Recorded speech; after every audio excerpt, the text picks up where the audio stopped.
Hi, I'm Bobby Dean, and you're watching Dante's Boxing Nation. Boxing Nation.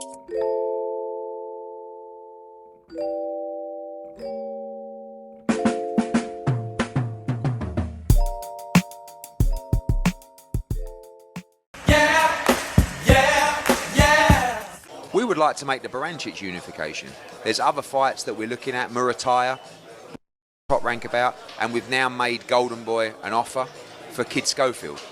It's a massive offer, and I'm sick and tired of these people talking on Twitter. Make the fight. Kid Schofield, great young talent, be a great build-up. You've got nothing to lose. You've got a load of money and a great opportunity.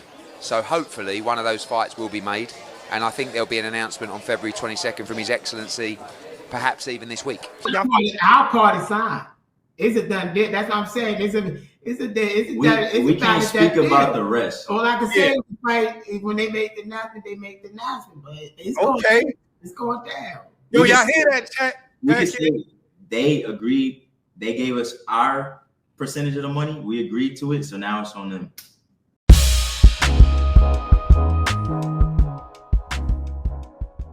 Dante's Boxing Nation, what's going on, guys?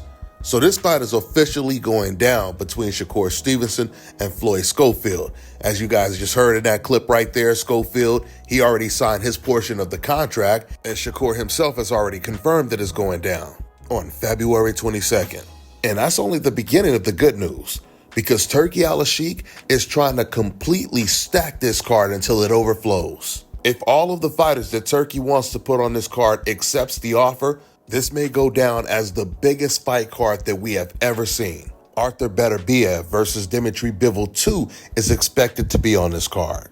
They want to put Jaron Ennis versus Virgil Ortiz on this card as well, but we don't know if that's going to happen yet, because Eddie came out, he said that he's still making offers to the other champions at 147 because Jaron's ultimate goal was to become unified or even undisputed at 147 before he moves up to 154. But Virgil Ortiz is the backup plan if none of those champions at 147 takes the Jaron Ennis fight. The biggest unification bout for Jaron at 147 would be against Brian Norman Jr.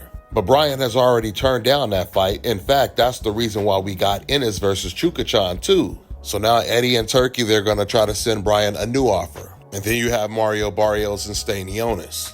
Now, honestly, on a stack card like this, Jaron versus any of those guys will still be a good fight. But there's no doubt about it, Ennis versus Virgil Ortiz would be the biggest one. Middleweight champion Carlos Adames versus Hazaz Shiraz is also supposed to be on this card.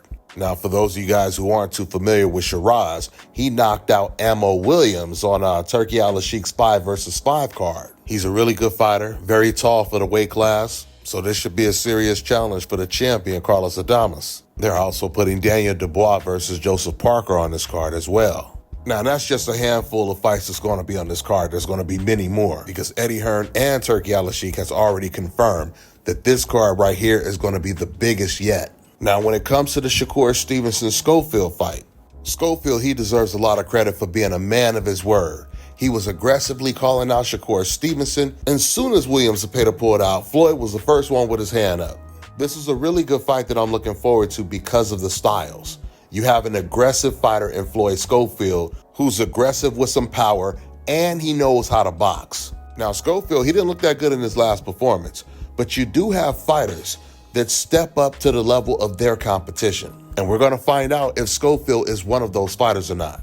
Now, somebody sent me an exchange that Shakur Stevenson had with a fan on X. Someone was giving Shakur credit for taking the fight, but at the same time, he was saying to Shakur, you know, some of these fans are going to try to discredit you for taking this fight, right? Now, when this fan said that, he's talking about race fans. The majority of the fans he's talking about are race fans. Because the only way you would be able to discredit Shakur for taking a fight like this is if he had the Gervonta Tank Davis fight on the table as well. And he turned down the Gervonta fight and chose this one instead. What you guys have to understand is when it comes to Black American fighters, they are set at a much, much higher standard than anyone else in the sport because of how talented they are. Because while Shakur Stevenson fought Edwin De Los Santos and now he's about to fight Schofield, that's 2 of his last 3 fights. And while Gervonta fought Ryan Garcia, Frank Martin, and now he's about to fight Lamont Roach, now you contrast that to the last 6 opponents that Teofimo Lopez has faced. You got George Kambosos, Pedro Campa, Sandor Martin, Josh Taylor, Jermaine Ortiz, and Steve Clackett. And for those of you guys who've been watching my channel for quite some time, you already know what MBF stands for. Now, do you guys really think it's a coincidence? The same fans that defend Teo or even get quiet when they find out who he's fighting next are the same fans trying to criticize Shakur Stevenson or Gervonta for facing better competition. We know what time it is. Teo wouldn't fight no Frank Martin. He already turned down the Ryan Garcia fight. When he was a champion at 135, he was offered the Devin Haney fight for $4 million. He turned down that fight to fight George Kambosos for $1 million. And keep in mind, that $4 million offer, that was only the first offer. So that means he could have made even more than $4 million if he would have took the fight. That means Teofimo, he stood to make more money in that one fight against Devin Haney than he made in all 6 of these fights you see on the screen total. I mean, you can't make this shit up. Now, for all you real boxing fans out there that associate with race fans personally, just start paying close attention to what they say when they're talking about Gervonta's opponents, when they're talking about Shakur's opponents, and when they start talking about Teofimo's opponents. Teo wouldn't fight no Edwin De Santos. Santos will stop him. Teo wouldn't fight Lamont Roach. Did you guys see the way Teo struggled in his last fight against Steve Claggett? A complete unknown fighter with 7 losses? Man, y'all better start paying attention. Isaac Pitbull Cruz. When he was the champion at 140, he could fight whoever he wanted to. Those race fans didn't care. And then he messes around and loses to El Rayo, has the rematch clause, and turns down the rematch. And instead, he's about to fight against another complete unknown fighter. You know why they don't have a problem with it? Because they know the bar is set so low when you are not a Black American fighter. That's all I got for now, guys. I'm on to the next one.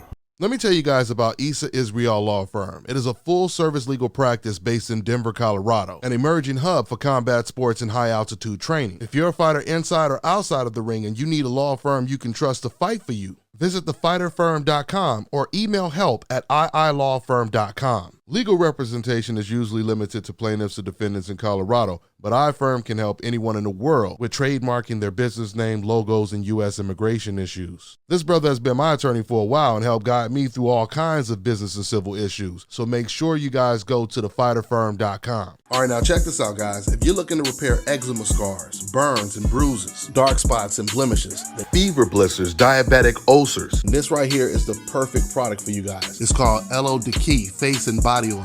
Athletes and top-ranking boxers, they're also using it after training to reduce swelling, inflammation, and to ease the pain. So get yours today. Go to elodiki.com, like them on Facebook, and follow them on Instagram.